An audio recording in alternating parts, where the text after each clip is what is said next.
Let's start with Toronto FC. Are we buying or selling Toronto FC to make it 4 in a row for the Canadian Championship? I'm going to buy on this one.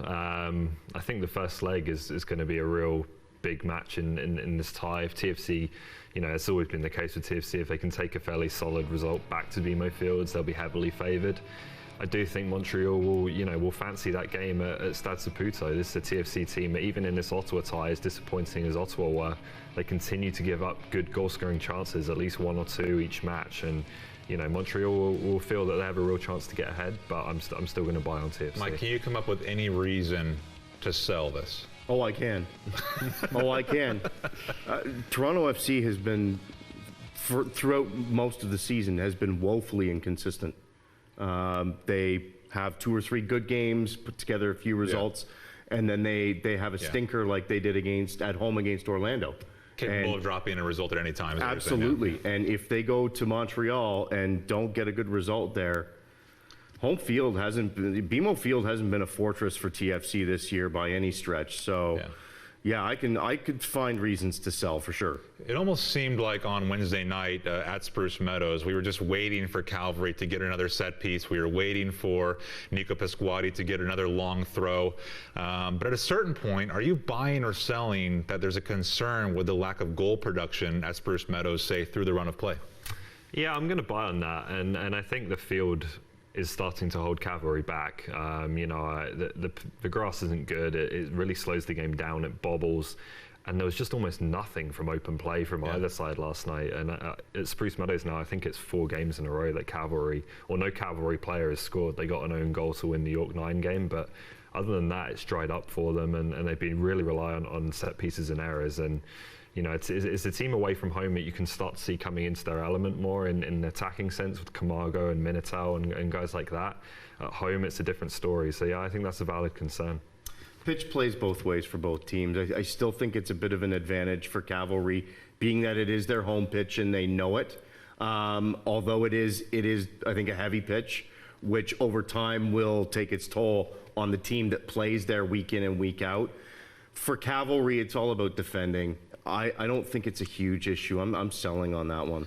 We're going to spend a little bit of extra time on the next buy or sell because I think it deserves it to once and for all determine if Nico Pasquotti's long throw is in fact illegal. We saw one called back right here Wednesday night at Spruce Meadows.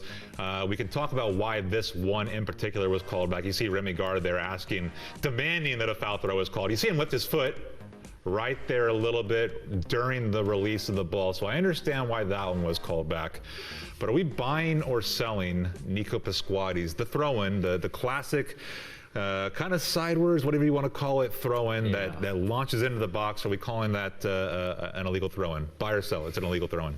I'm going to buy. I think it is an illegal throw, and it's going to be difficult for CPL referees to start calling it now halfway through the season. But certainly that one was because his foot was up. But I do think, he doesn't come over the back of his head for me. He kind of comes side on, and that is the ball behind his head.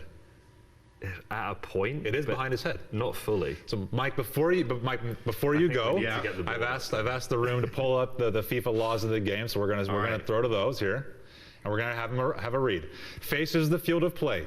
Does Nico Pasquotti face always. I don't think so. Sometimes he is side on.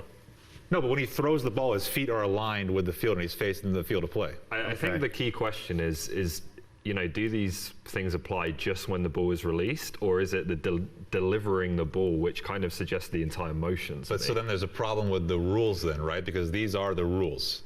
So has part of each foot on the line, he does. Uses both hands, obviously he does. Delivers the ball from behind his head, over his head. The ball does come over his head. The ball does come directly over his head. It just starts behind it a little bit. I still think it comes over his shoulder a little bit. Mike, are you buying or selling? God, I buy to sell here, sell to buy. Every time I see Pasquotti take a throw in, I say to myself, oh, that's legal. Yeah, that's fine. Yeah. And then the next time I say, oh, that looks really illegal to me. I really don't know. To me, it for the most part, it looks legal. He comes over the back of his head. His feet are usually pointing into the field of play. Well, there was that interesting story, too. I think it was the Vancouver Whitecaps that actually reached out to the Referees Association in Canada to ask before their Canadian Championship game, is this an illegal throw-in? And I believe the answer came back that no, it is a legal throw-in. So bold statement from Ollie here to go against every single referee in the CPL that's called a game so far this year. There are certainly people in this league who believe it is an illegal Let's move on. Okay, well, we're not going to solve this today. Buy or sell. Ottawa underperformed in TFC mauling. Let's go a little bit quicker through these. Yeah, I'm going to buy on that. I think, defensively, maybe we can ask questions about Ottawa, but I still maintain there's more quality in this Ottawa team than there has been in the past 2 years, and yet we saw the most disappointing results so far. I will sell. I think for Ottawa, it really boiled down that the tie was the Ongao goal at the end of leg one. That's where this really got away from them. Yeah. But I got exactly what I expected out of this. You could argue they were fortunate to get out of there at 5-0, just based on the way the game went. Buy or sell, CAN-CHAMP format should change for 2020. We're going to put it up here. Really focus on Toronto FC for me. A buy all the way to the semifinals. They're playing Ottawa, really the 4th seed in the tournament. So they've played 2 games to reach a cup final. I think there's an easy change. We'll get to that. But buy or sell, should the format change in 2020? Yeah, I'm going to buy on fewer buys. I think, I'd be fine going to one-legged ties and getting rid of the 2-legged format if it means we can get the MLS teams in earlier and have more of an open field. I think that just makes sense from an entertainment point of view, from a fairness point of view. So yeah, I'd like to see it change, and I'd be happy to go to one leg to ease the schedule and make that happen. I will sell, but on the Toronto FC point, I am absolutely fine with them getting a bye deep into the tournament. It's an incentive for winning the competition the previous year. But it makes it easier to win the next year. Absolutely it does. But it's more of a challenge for the other teams. Simple solution. You have 13 teams. You have the 3 MLS teams get a bye into the second round.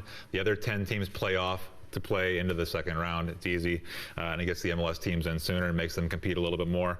Buy or sell, Forge will shock Olympia of Honduras in the CONCACAF League. I'm torn on this one. My head is saying sell, so I'll go with that. I think Olympia, if they can beat Olympia, they can beat anyone in this competition. I believe they won it a couple of years ago. The Honduran and Costa Rican teams are the teams to beat. So I'm going to have to sell just on the strength of Olympia, but I think it'll be closer than maybe anyone who's writing Forge off thinks. I think what surprised me about Forge in the series against Antigua was I actually thought they played better in the second leg than in the first leg at home, which shocked me because we're used to seeing, teams from MLS, teams from North America go down and have, complete lose their minds on the road in CONCACAF. But Forge goes down to Guatemala, plays better on the road. Surprised me a lot. So are you buying or selling they're going to go to Olympia and do the same? I'll buy. They're playing with house money right now. As you said, they played better probably in that second leg away. Why not again? Olympia is a tough team, but I don't see why not at this point. It's worth noting as well that they played Antigua in the first leg blind. They hadn't seen much of them at all. They hadn't experienced the competition, and I think that explains why they were better in the second leg.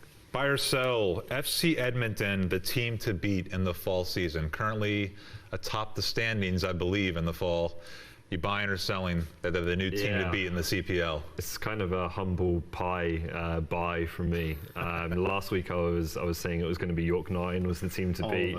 I'm gonna have to switch over to Edmonton. Playing a tired Cavalry team this weekend, and right at home right now they look difficult to beat. I will sell, but only for the reason that I don't think there's a consensus favorite right now. I think there are 3 or 4 teams, York being one of them, despite what happened to them against Valor at home. Forge, Cavalry, FC Edmonton, I think all of those teams have a legitimate case for the fall season championship. What I would say about Edmonton for me is they look like a team built to play an entire CPL season. They look fresh right now. They have a few options on the bench. They've managed to be healthy. You look at some other clubs like Pacific who are really hurting right now. Edmonton looks like they're fresh. Looks like they're built to compete from start to finish in the league. And one of those players is Easton Ongao, who's helped them a lot this season. So are we buying or selling Easton Ongao as the fall MVP frontrunner at the moment? And if you're selling, you got to tell me who is. I'm going to sell. I think Ongao is definitely up there. 4 goals and assists now in something like 250 minutes, which is ridiculous. But for me, right now, and given Cavalry have played some fewer games, so maybe he's been forgotten a little bit. But for me, it's Sergio Camargo right now.